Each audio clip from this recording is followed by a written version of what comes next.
On today's show, we're talking about the Rangers making one more reliever signing, a few more questions and answers about Evan Carter's back, and John Gray's role as a starter seems pretty much all assured. All that and more on this episode of Locked On Rangers. Let's get into it.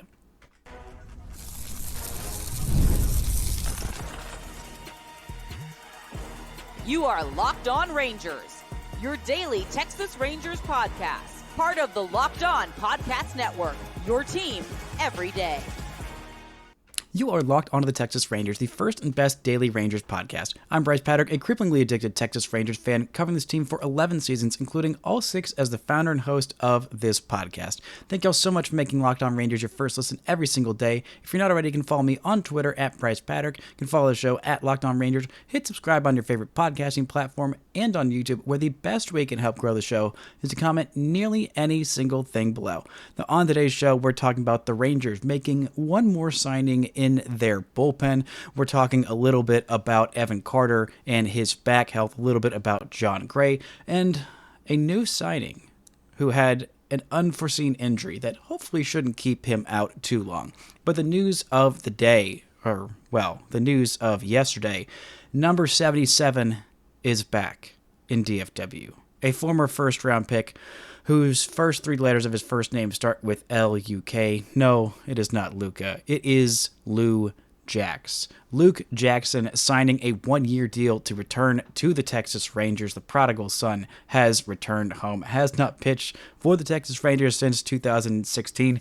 Originally a first-round draft pick back in the 2010 draft.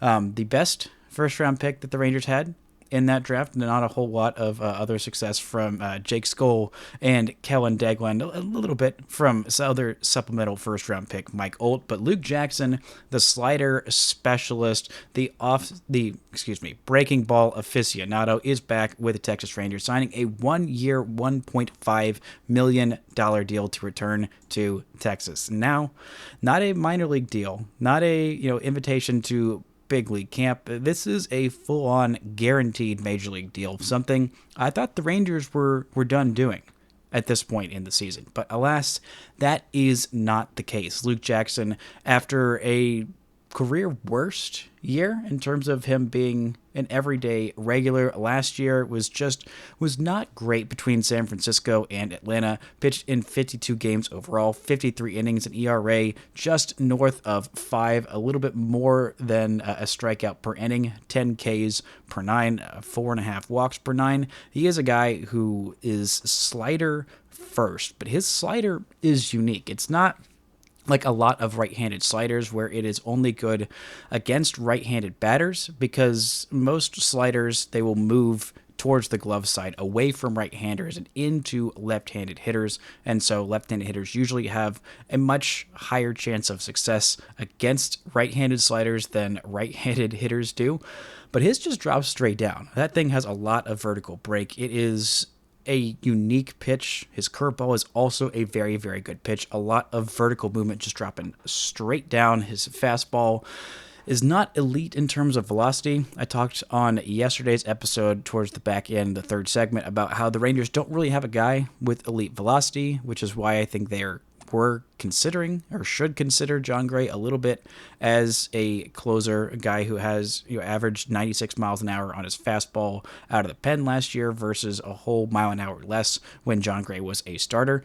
Luke Jackson is not bringing that velocity, but he is bringing that breaking ball specialist. He is a guy who is coming off of 2 full seasons now, fully removed from elbow reconstruction surgery, and there are similar vibes to Kirby Yates. Not that Luke Jackson's peak has been anywhere near what Kirby Yates's peak was, but they were both teammates in Atlanta. They both have the same agent. They are both, signed less than market value deals, less than they thought they would get. $1.5 million isn't the most expensive reliever that the Rangers have. It's actually, towards the bottom. Jacob Webb and Sean Armstrong both signed $1.25 million deals. So a little bit less than Hobie Milner's making, a little bit less than Chris Martin's making. But the Rangers saw their pen And, well, it looked like it was going to be a guaranteed spot for Jesse Chavez. That outlook looks a little bit more like a long shot. I think there's still a place for Jesse Chavez on this roster, but just it feels a lot like, the Ocean's 11 scene. Looking at either the starting rotation or the bullpen on any team in any single year, it always feels like that scene where he's like, hey, do we need one more? Do we need one more? All right, we'll get one more. That was the kind of mentality with this kind of a move. And Jackson is coming off of a down year. That's why he signed a deal that was, not all that friendly for him. He has had some really great seasons in the past, especially with Atlanta, especially in their 2021 World Series season. He had a sub-2 ERA that season, 1.98 ERA, pitched in 71 games, 63 and 2/3 innings, 10 strikeouts per 9, 4 walks per 9. He was a leverage option for them, a 2.20 ERA plus, and he was fantastic in the World Series that year. Absolutely fantastic against the Astros in the 2021 World Series. 3 games pitched, 3 and 2/3 innings, just 1 hit, no walks, and 4 strikeouts. He was excellent in that World Series. So he does have a ring. I'm sure he would love another ring.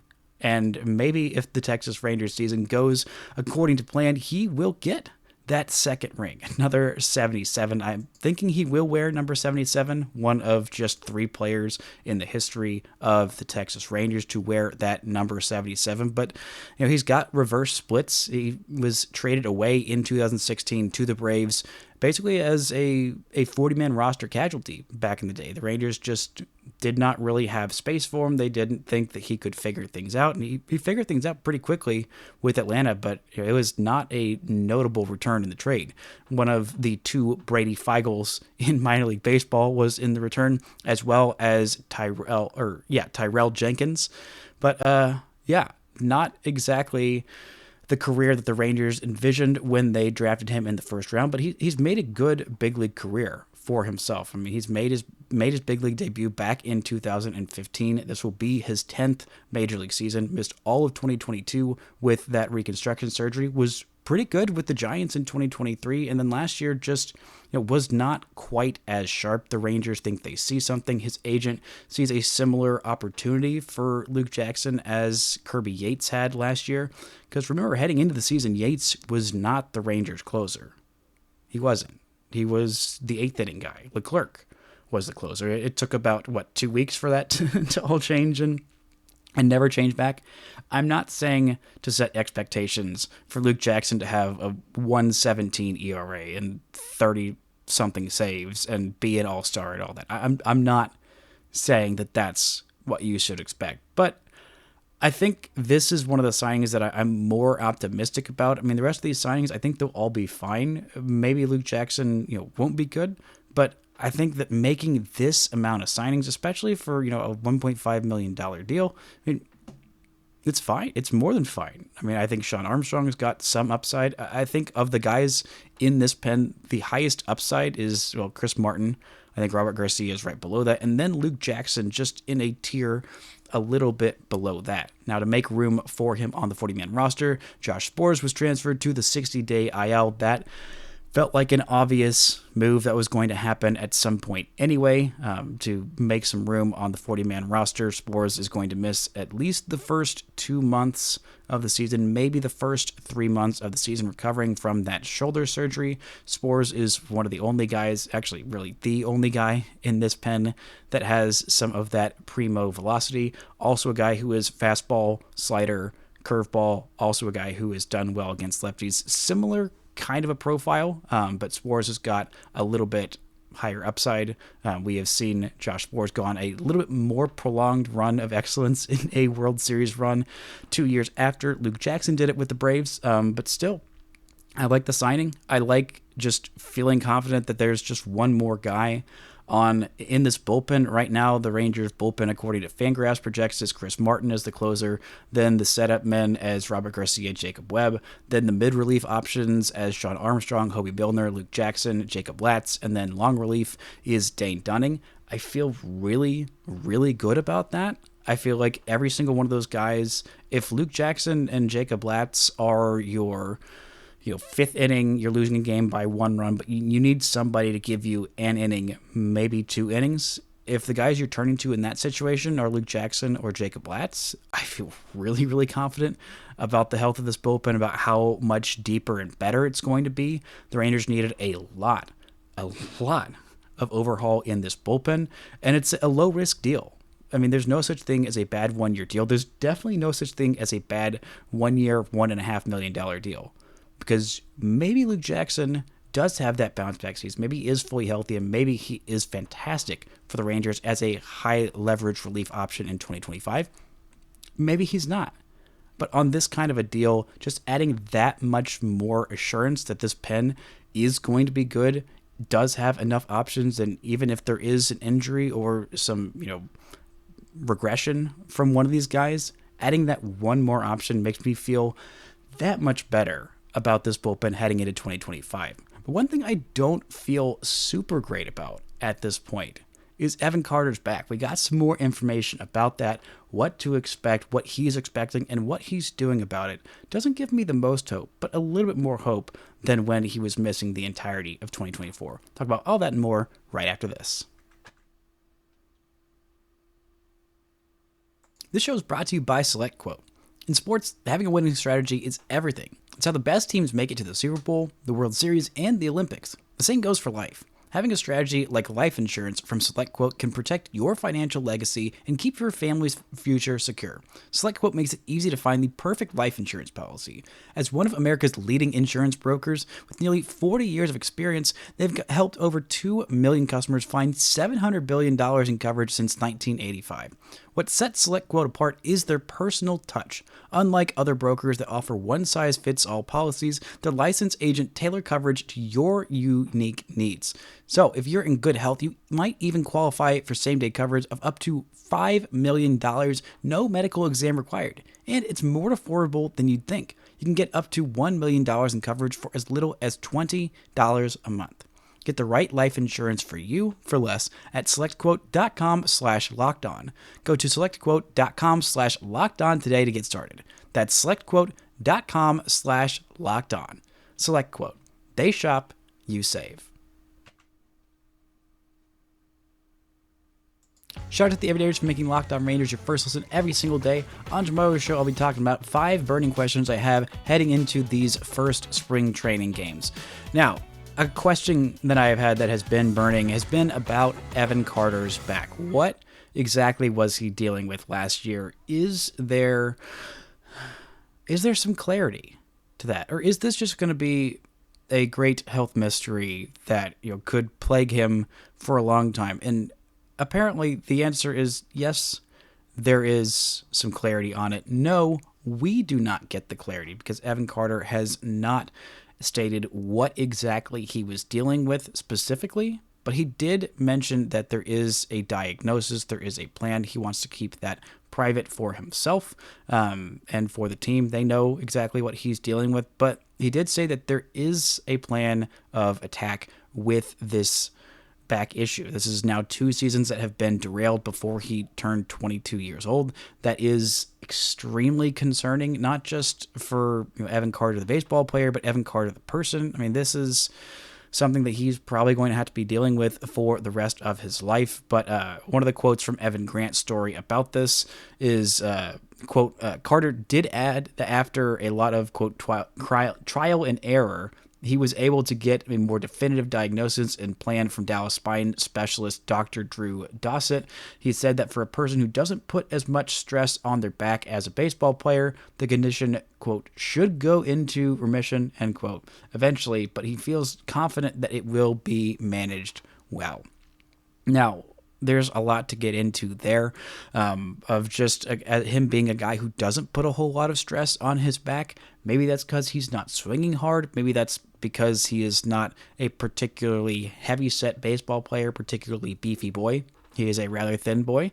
And maybe that is going to have to continue to be the case for Evan Carter. There's a lot of question of, he hit for decent power. Maybe he could add a little bit more weight and add a little bit more pop to his swing. He is not a guy who is built like Wyatt Langford or Adolis Garcia. And maybe that's just going to have to continue to be the case, just to keep him on his feet, keep him on the field. The Rangers have a plan of attack. Their level of concern heading into the season, according to Bruce Bochy, is low, but he said that it's on their minds for sure. I mean, how could it not be? How could it not be on their minds for a guy who is still so young to have already missed this amount of time? And, he is such a wild card in terms of what the Rangers are going to get from him. I'm hoping that they really do have this managed. They do have a plan of attack. They do know exactly what's going on with his back and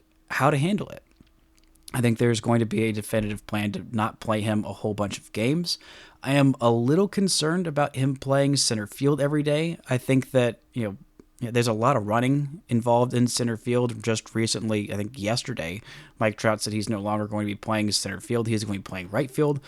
That is to, chill out the wear and tear on Mike Trout's body. Now, Mike Trout is built like a brick house, and Evan Carter is not that. There's been a whole lot of different issues that Mike Trout has dealt with. His body is built very, very differently than Evan Carter's. But I think eventually Wyatt Langford will get to the point where he is an everyday center fielder.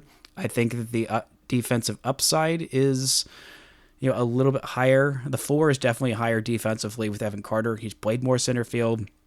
He's got more reps at it. He's more of a natural center fielder. I mean, the reads for Wyatt Langford have been getting so much better. I mean, the amount of progress he made from where he was defensively at the beginning of last season, even in left field, to where he was at the end of the season was staggering. I mean, he went from really, really bad defender in left field to pretty darn good one. Not elite, not exceptional, but with a few more reps, I think that Wyatt Langford will definitely get to elite defensive left fielder and could be at least average to above average center fielder. I mean, he might already be at a little bit below average center fielder defensively, Wyatt Langford that is, and he could get to average center fielder to, I think he could be a, maybe Gold Glove caliber center fielder, maybe at least Gold Glove finalist. There's a lot of really good defenders out there in center field. But he's got the speed. He is getting better on the reads and the instincts. He's got a good arm out there. And I think that, just to preserve Evan Carter's back, maybe left field is a more natural spot.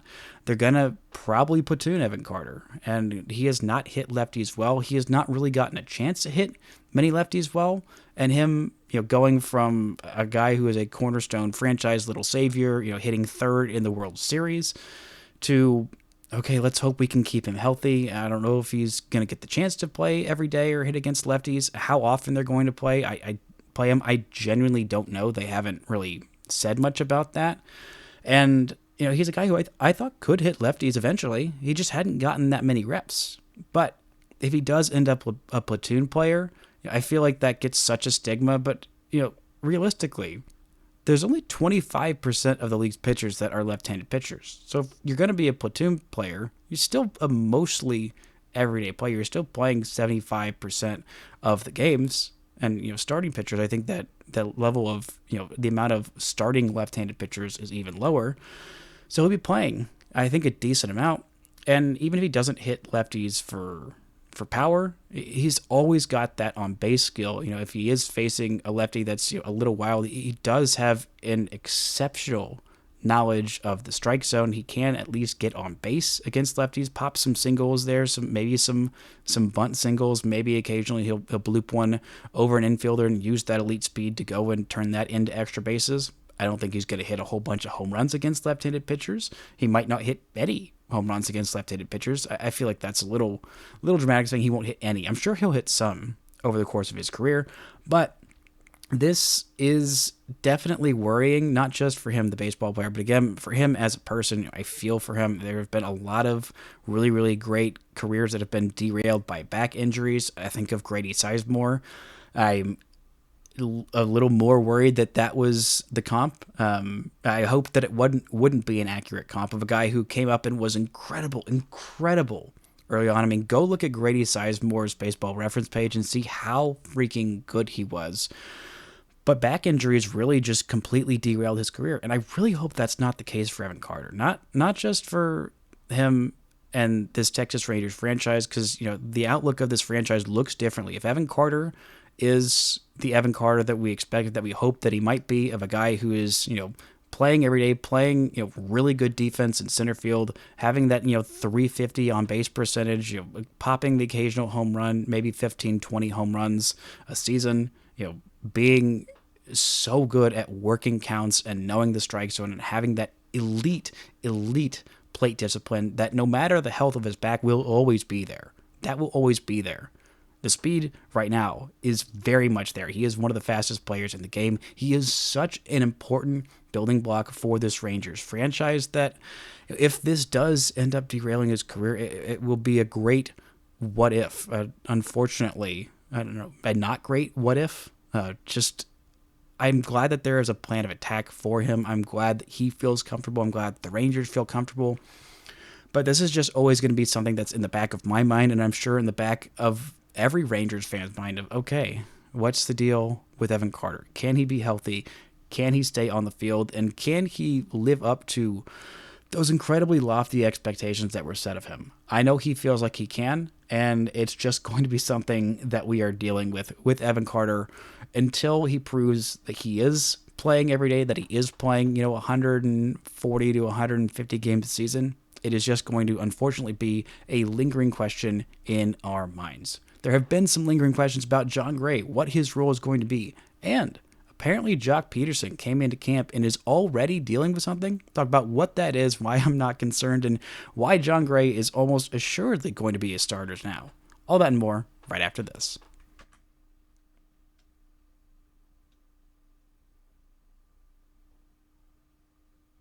Now, it is officially day 2 of spring training where everybody is here, everybody is at camp, but one guy showed up to camp and immediately went home because he is dealing with an illness. That is Jock Pederson dealing with some flu symptoms, I believe the actual flu. He is going to be out for a couple of days.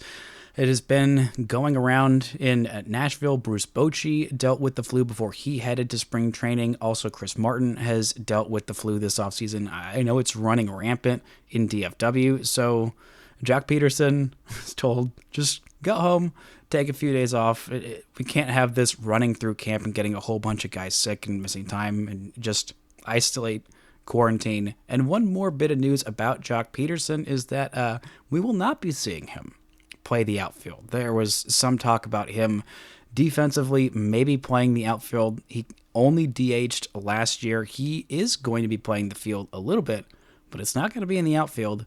No, he's not going to start catching or playing shortstop. He is going to play first base whenever he does play the field. He is mostly going to be a DH. That will be to give Jake Berger possibly some days off if the Rangers are facing a particularly tough right-handed pitcher. Jock Pederson has played first base before in his big league career, but the Rangers don't really need him to play the outfield.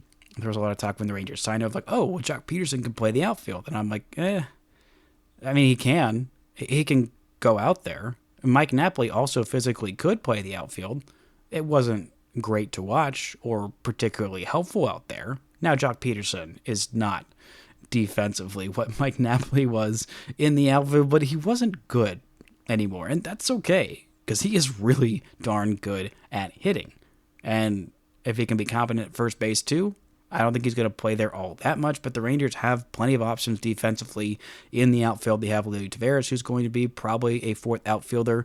Leody also worked a whole lot this offseason on hitting lefties. He is a switch hitter. He does have significantly better splits hitting against right-handed pitching, but if Leody can be good offensively against left-handed pitching, if he can work on that, he's got a little bit more raw pop from the right-handed hitting side against left-handed pitching. We've seen him put up, some higher exit velocities from that side of the plate. But I'm excited to see, I think it makes sense for Jock Pederson to play first base. I'm not particularly excited to see it, but I'm excited that they finally said, hey, he's not going to play the outfield. I think that is a good choice. They also have Josh Smith, who could end up being one of those options to platoon against lefties. Josh Smith had reverse splits last year. He hit lefties particularly well. They also have Zeke Duran, who could play the outfield. And honestly, I'd rather see a whole lot of different guys out there in the outfield before I'd rather see Jock Pederson. I don't think I'd rather see Jake Berger out there in left field before I'd see Jock out there. But hopefully Jock can recover well from this flu and get back out there. Maybe he'll play in the Rangers' first spring training game on Friday. Maybe he won't. I am just... Honestly, whenever I remember that Jock Pederson is signed, just remembering how many of these guys the Rangers brought in offensively, I'm so stoked to see what this offense can do. Jock Pederson's going to play a big part. Jake Berger's going to play a big part. Hopefully, Evan Carter is going to be playing a big part in this offense. So that was the news and notes about Jock Pederson dealing with that. Thankfully, no more significant injuries. I think today is when we will see Robert Garcia start to pitch again. He was dealing with some nerve irritation in his left forearm, which is his pitching forearm because he is a left-hander. Part of me thinks with the Luke Jackson signing that they were a little bit more concerned about Robert Garcia's injury. Maybe this is something that they've been working on before they got any indication on that. But it always felt like they were just one guy short.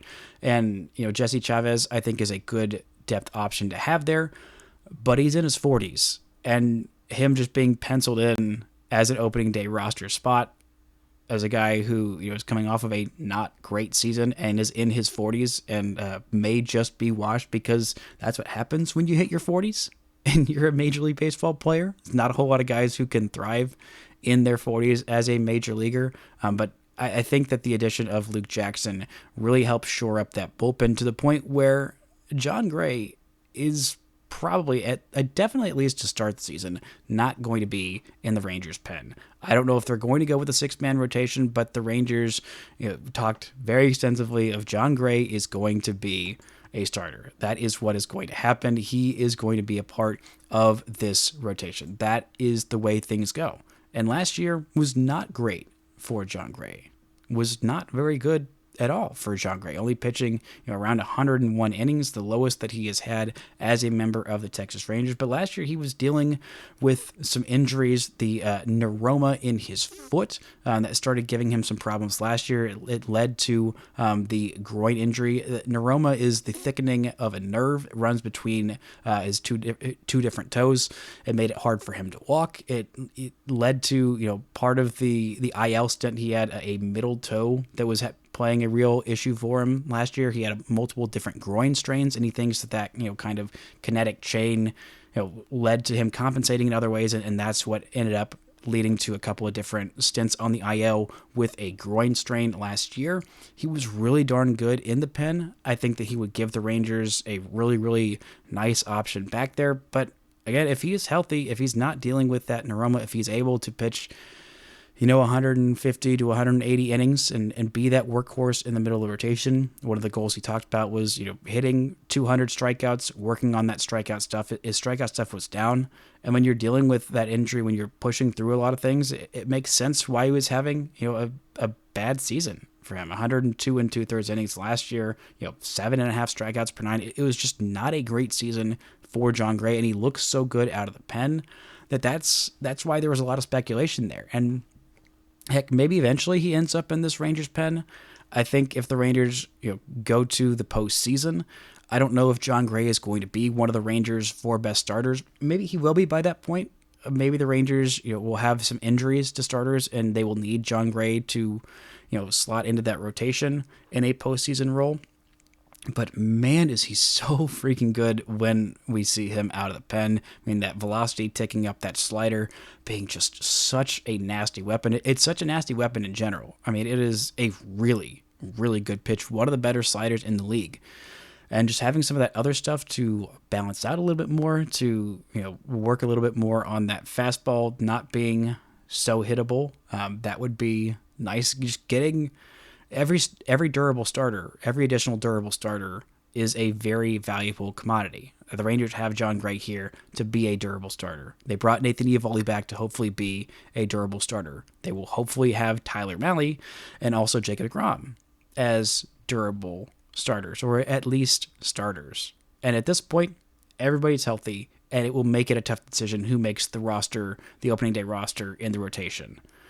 But until there is an injury, and if there is an injury, then the Rangers would definitely need John Gray in this rotation. He is a capable big league starter. Middle of the rotation to back end of the rotation, he is capable of that, and the Rangers need every single one of those guys that they can get. I know why the temptation is so tempting to have him in the pen, and maybe eventually he gets there. But you have questions about how much Rocker can actually pitch this year, how much they want to work him, in terms of his workload, how often he's going to be pitching. But the depth behind them is okay. It's not great. It's not like, oh, we for sure have, 7, 8 guys that can be, that can make 30 starts, that can give us 150 to 180 innings. It's not at that point right now. It's just not. And so as long as it's not to that level, as long as there are questions about the health and durability of everybody, it's nice to envision John Gray throwing those nasty sliders, dialing it up into the upper 90s in the pen. But I think especially with the addition of Luke Jackson, there's just one Luke Jackson. It's not multiple of him. I think it just makes all the sense in the world for John Gray to continue to be a starter. Maybe eventually he ends up there, but at this point, that's just kind of where he needs to be. That's going to do it for today's show. Thank you all so much for listening and subscribing, and until next time, don't forget to enjoy baseball.